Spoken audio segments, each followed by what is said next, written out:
नमस्कार, मैं हरिशंकर व्यास। प्रधानमंत्री नरेंद्र मोदी ने कर्नाटक चुनाव के प्रचार के दौरान इस बार जो कहा है वह हैरान करने वाला है। क्या प्रधानमंत्री नरेंद्र मोदी अपना जादू खत्म हुआ मान रहे हैं? भला ऐसा कैसे, जो कभी कांग्रेस की गालियों के हवाले जनता से वोट मांगते हुए तो कभी बजरंग बली का सियासी उपयोग। सवाल है, क्या मोदी सरकार और भाजपा की कर्नाटक सरकार के ऐसे कोई काम नहीं है जिनके बूते वोट मांगे जाए या मतदाताओं से वोट मिलने का विश्वास हो? इसी के खुलासे में आज का मेरा शीर्षक है, अब बजरंग बली भी दांव पर। सचमुच ईश्वर ही मालिक है नरेंद्र मोदी और उनकी लंगूर सेना का। आखिर हिंदू इष्ट देवताओं के नाम के कटोरों से वोट मांगना क्या पाप की हद नहीं है? आखिर हिंदुओं को कितना उल्लू बनाएंगे?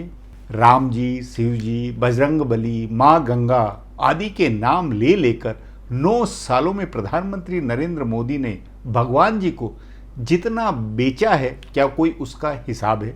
कभी किसी का बेटा बनकर, कभी गले का सांप बनकर, कभी राम जी कैद में तो कभी बजरंग बली के कैदी होने के डर बनवाकर जैसे वोट मांगे जा रहे हैं, तो क्या ये इस बात का प्रमाण नहीं है कि मोदी सरकार व भाजपा की सरकारों के ऐसे कोई काम ही नहीं है जिनके दमखम पर वोट मांगे जा सके? सोचे बजरंग बली के सियासी उपयोग पर। पहली बात, बजरंग दल क्या बजरंग बली का पर्याय है जिस पर प्रतिबंध लगा तो बजरंग बली कैद हो जाएंगे? कर्नाटक की जनसभाओं में नरेंद्र मोदी के इस कहे का भला क्या अर्थ है कि पहले श्री राम को ताले में बंद किया, अब बजरंग बली को कैद करना चाहते हैं? सवाल है, क्या हिंदुओं की मानसिक दशा ऐसी ही बातें सुनने के लायक है? जरा सोचे इस अहंकार पर जो नरेंद्र मोदी हिंदुओं के माथे में यह बात घुसेड़ रहे हैं कि भगवान श्री राम उनके कारण, भाजपा के कारण कैद से मुक्त हुए और कर्नाटक में भाजपा को नहीं जिताया तो बजरंग बली को कांग्रेस कैद कर लेगी। क्या हम सनातनी हिंदुओं के भगवान, शक्तिमान देवी देवता इतने अशक्त, ऐसे बेचारे और निरीह है जो नरेंद्र मोदी यदि राजा नहीं रहे, उनकी पार्टी सत्ता में नहीं रही तो उनके भगवान को हिंदुओं की दूसरी पार्टी जेल में डाल देगी?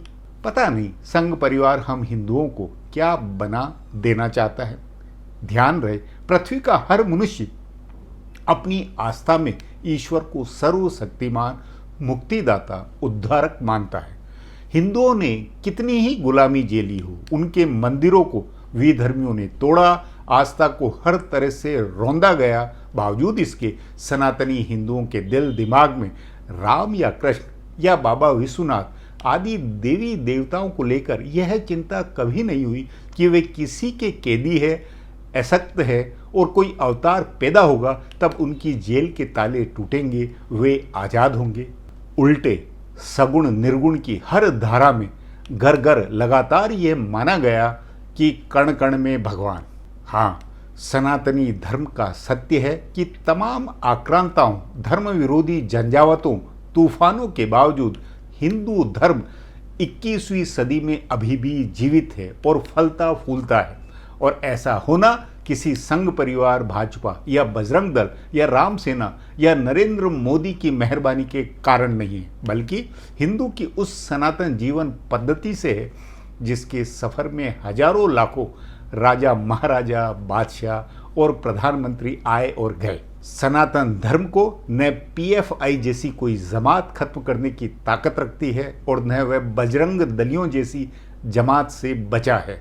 बहरहाल विषयांतर हो गया है, मूल सवाल पर लौटें और वह यह कि नरेंद्र मोदी और उनके लंगूरों भक्तों का यह अहंकार क्या हिंदू इष्ट देवताओं का अपमान नहीं है जो वे चंद वोटों के लिए कभी राम, कभी शिव, कभी बजरंग बली को दांव पर लगा देते हैं? वोट के सट्टे में बजरंग बली के नाम का पासा चलना क्या पाप नहीं है? यदि कर्नाटक ने बजरंग बली के नाम पर वोट मांगने की मोदी की अपील खारिज कर दी और वहां कांग्रेस जीत गई तो हनुमान जी की प्रतिष्ठा का तब भला क्या होगा? क्या इस पर सोचा नहीं जाना चाहिए? फिर सबसे बड़ी बात, क्या मोदी विरोधी विपक्ष और कांग्रेस हिंदुओं की पार्टी नहीं है? क्या तथ्य नहीं है कि 2019 की आंधी में भी मोदी की जीत सिर्फ 37% वोटों से थी। इस संख्या को 40% भी मान ले या कर दें तब भी देश की कुल आबादी के 60% विपक्षी वोटों को क्या मुसलमान माने? मतलब क्या 60% लोग राम जी, बजरंग बली को कैदी बनाने वाले हैं, जबकि नरेंद्र मोदी और उनकी लंगूर सेना ही हिंदुओं के भगवानों की जेल मुक्ति, उनकी रिहाई के गारंटी दाता? जाहिर है नरेंद्र मोदी घबराए हुए हैं। वे अपना जादू, अपना करिश्मा खत्म होता हुआ महसूस कर रहे हैं। इसलिए कांग्रेस के घोषणा पत्र में इस्लामी पीएफआई संगठन और बजरंग दल जैसे संगठनों पर पाबंदी की बात उन्हें मालूम हुई तो लपक कर बजरंग बली को चुनाव में उतार दिया। नरेंद्र मोदी का जनसभाओं में प्रायोजित भीड़ से यह नारा लगवाना कि मेरे साथ दोनों हाथ ऊपर करके बोलिए बजरंग बली की जय, यह बुनियादी तौर पर हताशा का एक एक्सट्रीम प्रमाण है। कांग्रेस से उन्हें डूबते हुए तिनके का वह सहारा मिला है जिसके भरोसे मोदी को उम्मीद है कि हनुमान जी उनका हाथ खींचकर उन्हें वोट दिलवाकर कर्नाटक में जिता देंगे।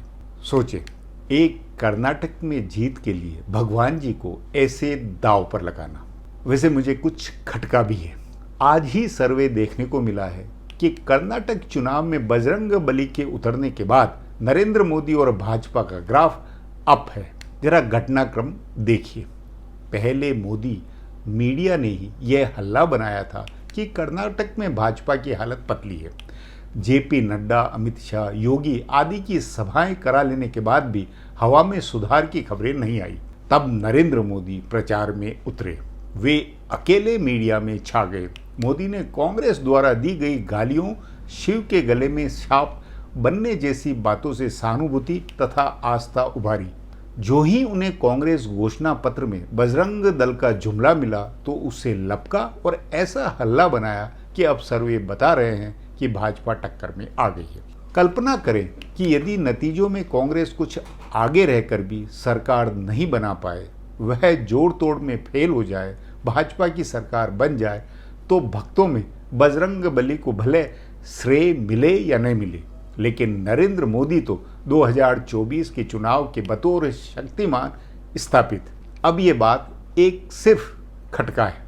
असल बात तो नरेंद्र मोदी द्वारा प्रचार में कांग्रेस की गालियों के रोने और महादेव तथा बजरंग बली को चुनाव मैदान में उतारने की है।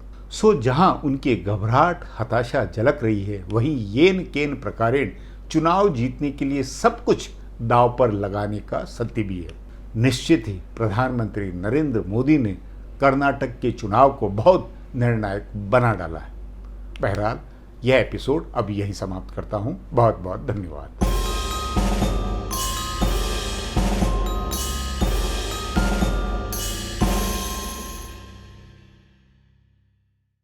Do not forget to subscribe to our channel for all the latest gossip on politics and my take on world affairs.